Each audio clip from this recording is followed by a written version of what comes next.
नमस्कार, मी सुनंदास रेसिपी मराठीमध्ये तुमचं मनापासून स्वागत करते।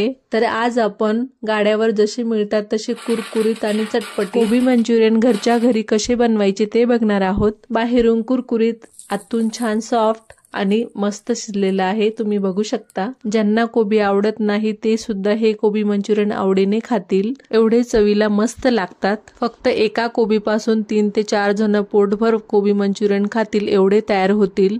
तर त्यासाठी व्हिडिओला शेवटपर्यंत नक्की बघा। तर त्यासाठी इथे मी अर्धा किलोचा फ्रेश पत्तागोबी घेतलाय। तर हा पत्तागोबी मला 15 रुपयात भेटलाय। बाजारात तुम्हाला 15 ते 20 रुपयामध्ये सहज मिळून जाईल। आता ह्या पत्तागोबीला आपल्याला 2 भागामध्ये कापून घ्यायचं। तर आपल्याला इथे आता पत्तागोबी किसून घ्यायची आहे। इथे कोबी किसताना जाडच किसणी घ्या। जर तुमच्याकडे जाड किसणी नसेल तर तुम्ही कोबी चांगला बारीक कापून घ्या। इथे तुम्ही बारीक किसणीचा वापर करू नका, नाहीतर तुमच्या कोबीला खूप जास्त पाणी सुटेल आणि तुमचे मंचुरियन मधून चिकट होतील। तर असं होऊ नये म्हणून जाडच किसणी घ्या किंवा बारीक कापून घ्या। आता आपली इथे पत्तागोबी किसून झालेली आहे। आता ही किसलेली पत्तागोबी वाटीने मोजून घ्यायची, किती भरते ती बघायची।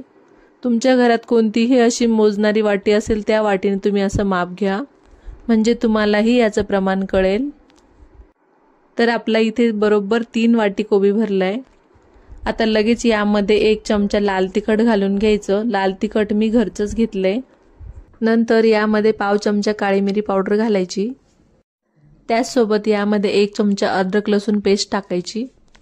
अद्रक लसूण पेस्ट नक्की घाला, कारण त्यामुळेच आपल्या मंचुरियनला छान चव येते। आता यामध्ये 2 चिमूटभर फूड कलर घालायचा। जर तुमच्याकडे फूड कलर नसेल किंवा तुम्हाला घालायचा नसेल तर नाही घातला तरी चालेल। नंतर यामध्ये चवीपुरतं मीठ घालायचं। तर इथे मी ज्या वाटीने पत्तागोबी मोजून घेतली होती त्याच वाटीने इथे अर्धी वाटी कॉर्नफ्लॉवर घालायचं। जर तुमच्याकडे कॉर्नफ्लॉवर नसेल तर तुम्ही याऐवजी तांदूळाचं पीठ घातलं तरी चालेल। आणि त्याच सोबत इथे 1 वाटी मैदा घालायचा। आणि मंचुरियन कुरकुरीत होण्यासाठी हे बरोबर परफेक्ट प्रमाण आहे। आता हे सर्व जिन्नस ह्या पत्तागोबीमध्ये एकजीव करून घ्यायचे। आता तुम्ही इथे जसं जसं पीठ मळत जाल तसं तसं पत्तागोबीला पाणी सुटत जाईल आणि हे पातळ होईल, म्हणून यामध्ये वरतून पाणी घालण्याची गरज नसते। थोड्याच वेळात तुम्ही इथे बघू शकता आपलं मंचुरियनचे पीठ व्यवस्थित भिजून झालं आहे। हे बघा असं घट्ट झालेलं आहे। असंच पीठ आपल्याला मंचुरियनसाठी हवंय।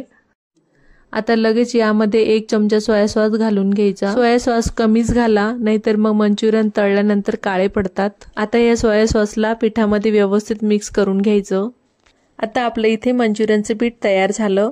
आता लगेच आपण हे तळायला घेऊयात। तळण्यासाठी आधीच मी इथे मध्यम आचेवर तेल गरम करायला ठेवलं होतं।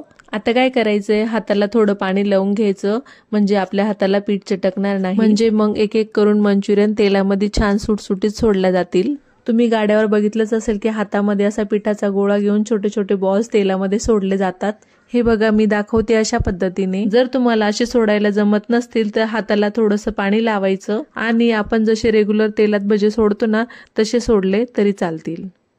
आणि एक गोष्ट इथे लक्षात ठेवा, सुरुवातीला मंचुरियन तेलात सोडल्याबरोबर 1 मिनिटभर चमच्याने अजिबात हलवायचं नाही। संपूर्ण मंचुरियन तळेपर्यंत गॅस इथे आपल्याला मोठाच ठेवायचा आणि मंचुरियनला चमच्याने सतत हलवत 1.5 ते 2 मिनिटं छान तळून घ्यायचं। मी दाखवते अशा पद्धतीने छान कुरकुरीत होईपर्यंत तळून घ्यायचं। 2 मिनिटांनंतर तुम्ही इथे बघू शकता आपल्या मंचुरियनला रंग बघा काय सुंदर आलेला आहे आणि छान कुरकुरीत तळल्या गेलेत। मंचुरियन मस्त तळून झालेत। आता एका चाळणीमध्ये काढून घेऊया, म्हणजे मग याचं उरलेलं तेल निथळून जाईल। आता अशाच पद्धतीने उरलेले सर्व मंचुरियन छान तळून घेऊया। फक्त मंचुरियन तळताना लक्षात ठेवा की गॅस इथे मोठाच ठेवायचा, म्हणजे मग मंचुरियन छान कुरकुरीत तळले जातात। तर अशा पद्धतीने आज आपण एका पत्तागोबी पासून घरच्या घरी अगदी कुरकुरीत आणि चटपटीत तरारभर कोबी मंचुरियन बनवले। तर मी तुम्हाला इथे एक मंचुरियन तोडून पण दाखवते। बाहेरून कुरकुरीत, आतून पूर्ण शिजलेले आणि चवीला म्हणाल तर अगदी भन्नाट लागतात। आजची कोबी मंचुरियनची रेसिपी तुम्ही घरी नक्की करून बघा, तुम्हाला खूपच आवडेल। आणि कशी झाली ते कमेंटमध्ये नक्की कळवा। व्हिडिओ आवडला असेल तर लाईक आणि सबस्क्राईब करायला विसरू नका। चला तर भेटूया अशा छानशा पुढच्या रेसिपीमध्ये।